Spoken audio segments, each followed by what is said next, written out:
With 20 plus movies to this universe and an ever-expanding palette that includes TV shows and more films, the MCU clearly has the keys to success. But now some of the writers talk about what exactly is the key to the Marvel Cinematic Universe success.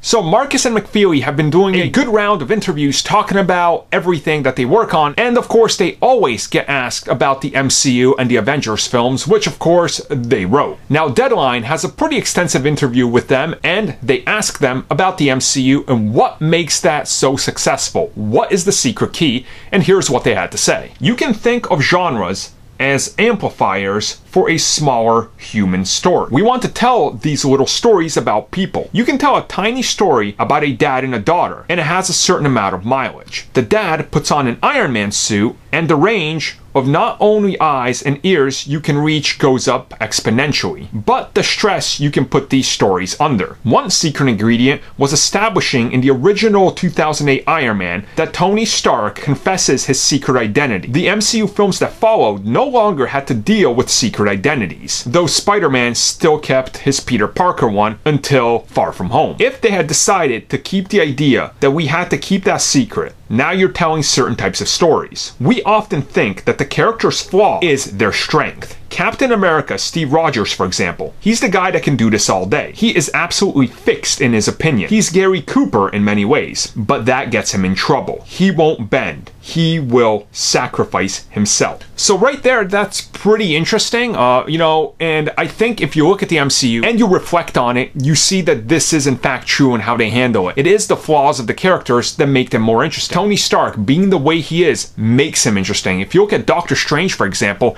he's not a very likable character, but his story, the arc he goes through, and how he interacts with the others makes him somebody you want to follow. You look at Ant-Man, for example, and his struggles and how childish he is. You look at Steve, like they just said, for example. It makes sense. It's that everyday story of the guy that's so determined for his own vision and what he believes in, he's not gonna move. And then, of course, the whole identity thing was a big one. Not a lot of people saw that coming. That was a big deal. And when they did that, that made that character so much more popular. Having to hide his hero identity would have made Tony more like Batman. Instead, they flipped that completely upside down, and now he's a public figure, and that worked. So the keys to the secret ingredients to Marvel is to, a lot of times, do maybe what the audience doesn't expect and stick the characters to their roots and beliefs. And honestly, I think that's true because everybody in Hollywood now, especially with the comic book films, seem to be doing it.